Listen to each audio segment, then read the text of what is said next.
All right, in this section of the course, we're going to create our first module. Here's what we're going to do. We're going to create a module that alters a core Drupal form, defines a path to a custom page that you haven't built in Drupal, and defines a menu item for that path. We're going to call this My Module.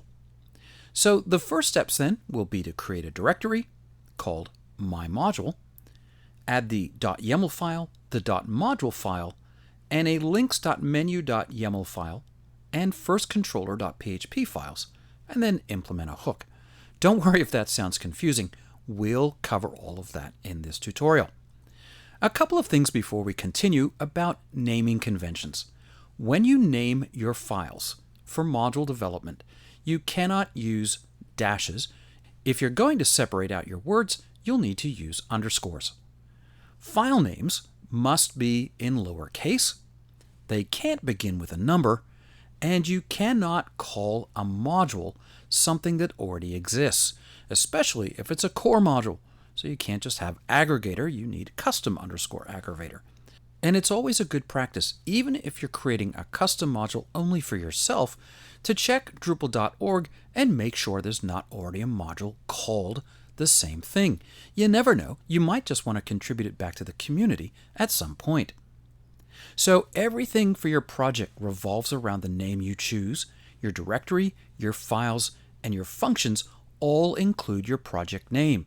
So it's pretty important to get that right. The .info.yaml file includes 4 basic lines. We'll create that in just a moment. And we'll cover how hooks get implemented.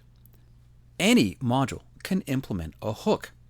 If we head over to api.drupal.org, and the link is on your screen, you'll see that the hook documentation is all right here, including a full listing of all the hooks you can use in your Drupal modules.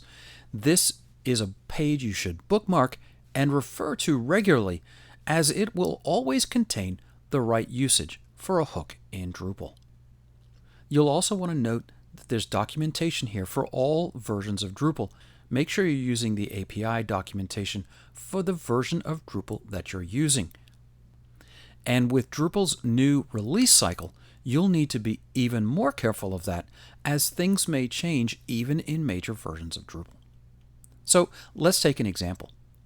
Here is a group of friends hanging out, and you're watching the game, and you want to get a drink. So your buddy turns to everybody and says, "Hey, what kind of drink do you want?" Well, in real life then, function myModule_beer, $drink of choice equals cider, return $drink of choice would of course return the word cider. Well, that's a silly example, but that's exactly what we're going to do as we build our first module together. There are a ton of hooks, as I mentioned. Hook form alter is something we'll use. Cron, JS alter, page top schema, install, uninstall. We'll look at some of these as we go through the course. When you create a hook, you'll use the name of your module, always at the beginning, to replace the word hook. So for instance, hook block alter view would become myModule_block_view_alter. And this is critical. You cannot just use the word hook in your own modules. Here are some examples of how hook naming conventions work. And as you can see, we just go ahead and append words to make these hooks work in different ways for the hook entity. So view, update, view mode, alter, all function as part of hook_entity. Just a reminder, hooks are listed at api.drupal.org. You always need to read the documentation, and a great way to learn this is just to start ripping apart other modules. So let's dive in. We're going to create a module called My Module, and we'll do that together in the next video.